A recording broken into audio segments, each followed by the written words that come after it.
It's Dragons of Thunder, man. I got a new code for Grubterra. The Grubterra code is Dragons of Thunder 10. Dragons of Thunder 10, all lowercase.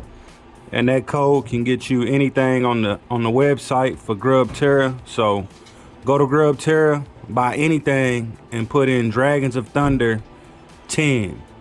Dragons of Thunder 10. Grubterra website. Link in the look in the description box. Today's video I want to talk about bioactive substrates and also feeding time.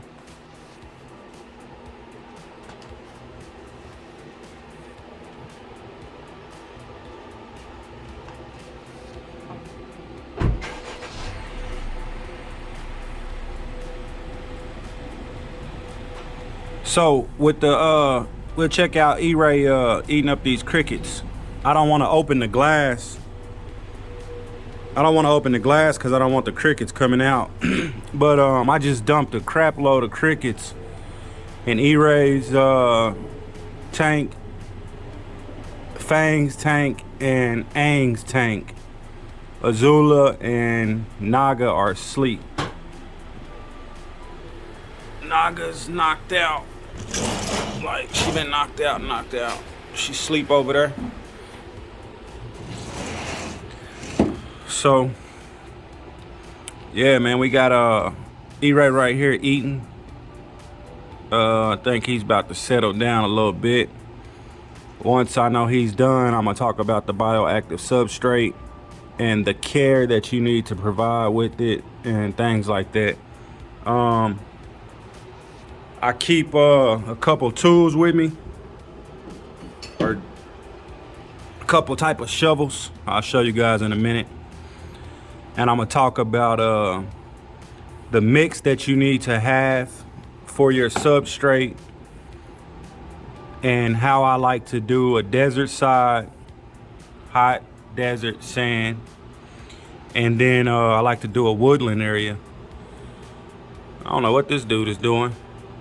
The garage door, all the light came in because the car went out the garage. My wife just left. But maybe he seen that light and panicked. I don't know, because he seems panicked.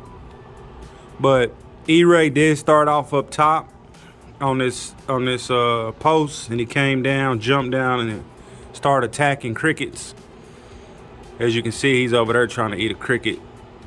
I don't know what he's worried about. But let's talk about this bioactive substrate. So on the cool side, I like to have it as a woodland area. And as you can see, I just added some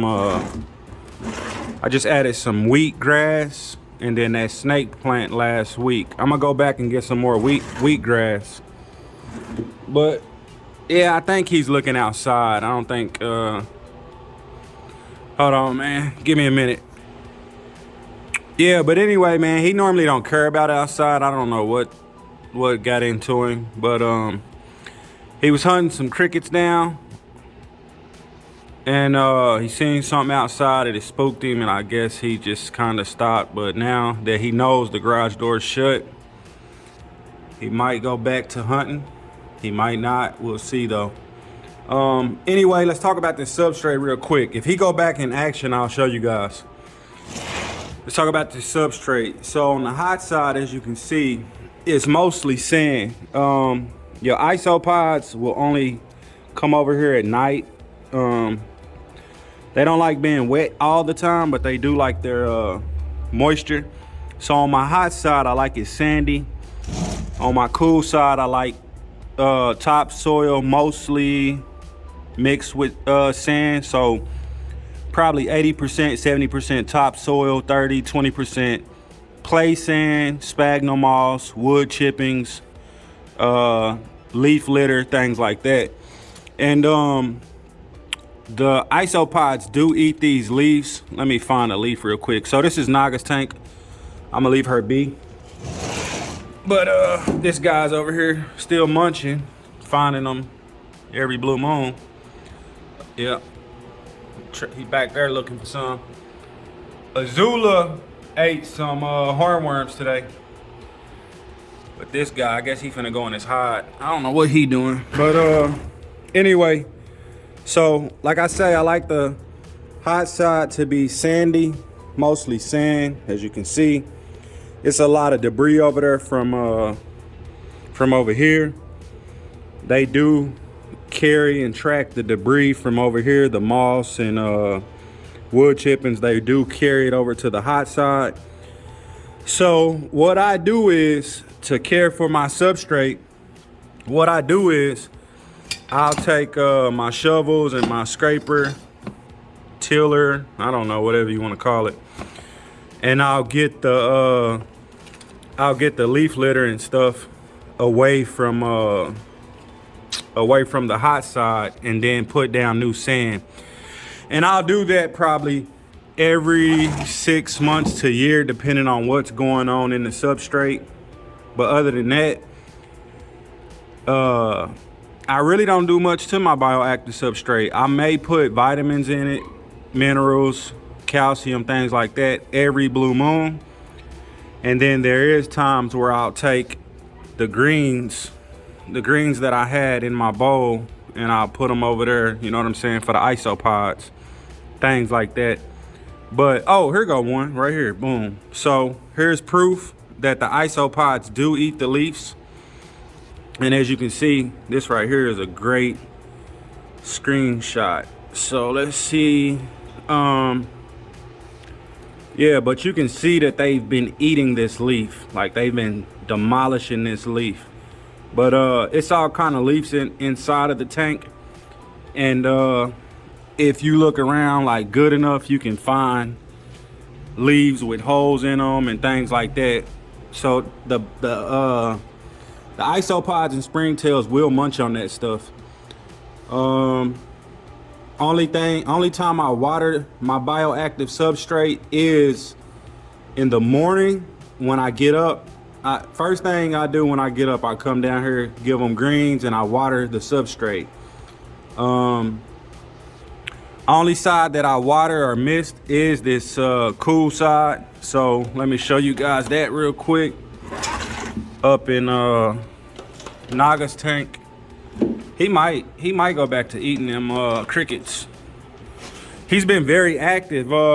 He's been way more active than Naga and Azula. So here's exactly what I do is I take a sprayer and I wet down this cool side pretty good in the morning. Well, in the morning I do a light mist. This is my, let's pretend it's 3 o'clock. Normally I'll mist this around 7:30, 8 p.m. At nighttime is when I do a kind of heavy medium mist, you know what I'm saying, to the substrate. On the cool side only. Cool side only. I don't never mist over on the hot side. Reason I mist the cool side only is because when you place your isopods and your springtails in your tank, you can see them moving, look, moving and grooving. So when you place your isopod, oh man, those beetles, I hate them. Ooh, I got thousands of dwarf whites in here. So I put those greens under there so they can eat them. But when you put your isopods and springtails in your bioactive setup, they tend to go under the water bowl and any kind of pieces of wood, things like that. You know what I'm saying? So your isopods will stay on the cool side where the water bowl is. I keep my water bowl on the cool side because I don't want it evaporating fast over on the hot side. So the care that I provide for my bioactive substrates, I mist it in the morning lightly, like a morning dew, like in real life, like out in nature. You have a morning dew on the grass or in the woods or in the nature. It's always a morning dew in the morning. Then in the evening time is when I water it pretty decent. Depending on your plant species, you don't need to water your plants every day. Like, look, that boy climbing. He loves climbing. Don't you, E-Ray? E-Ray loves climbing. But yeah, man, depending on the plant species, you don't need to water it every day. Like that palm tree, I don't water every day. The snake plant, I don't water every day. That wheatgrass, I'll spray it. I spray it at least, I try to get it once a day, but for the most part, I'm spraying around the water bowl and the food bowl. You know what I'm saying? I try not to go near the plants because I don't want to saturate the plants with too much water, because you can do that. You can kill your plant by giving it too much water. So I try to get mostly, look at that cricket. Did he just croak over and die? That dude right there. So yeah, I try to mostly get the water bowl, food bowl, and then the middle of the substrate. And like I say, every 6 months to a year, I'll go through, clean up the hot side, my desert side. I'll go through and clean it up and get all the debris out and re-put sand down. I did that to E-rays, I think this month. And now I have to do azulas. I'm gonna do azulas probably this weekend. I'm gonna get all the leaves, the debris, and I even use a pooper scooper. Let's see. I even use a pooper scooper too. I'll take this and I'll scoop up the debris and shift it, and the sand will drop down, right? So then once the sand drops back down, no debris will be over here on the hot side. Then I'll take some sand and pour it in on the top and spread it out. And over here, only once a year, I'll come in with the this, and I'll loosen up the substrate, make sure I have no hard spots, loosen it up. Then I'll take this little shovel and I'll flip it around, and then I'll throw moss back on top and make sure my leaves, I'll replenish my leaf litter too. So that's probably once a year, and it works great, man. I don't really have to do nothing, man. I don't have to clean poop every day. I haven't clean pooped in here in a long time. I haven't clean pooped in azulas in about 3 months. Haven't touched any poop, and you can look through this substrate. You won't find any poop in this substrate. You might see a white urate or something, but you won't see poop. Anything white, it might be calcium too. It might be that stuff you give birds, cuttle bone. But you know what I'm saying? It's clean, man. Like these guys do their job. They do. I have baby dairy cows on deck. Yes. I love seeing baby dairy cows throughout my bioactive substrates. So I think that's it, man, for the day. These boys just ate a bunch of crickets. That's your boy Ang and your boy Fang over there. Let's see. Fang. He just ate a big old bowl of crickets. Fang, Ang. So I'm gonna get out of here because, like I say, I've been busy and I haven't been here to maintain the garage. And as you can see, I built substrate. This tank is still here. I got to get this out of here. I figured it out, man. I'm gonna redo the front and do something to it. I don't know. I might end up putting my dragons in it. I don't know. We'll find out. But yeah, man. So if you want a bioactive substrate, man, if you listening to everything I'm telling you, you can get the job done. And you can be successful with your bioactive substrate.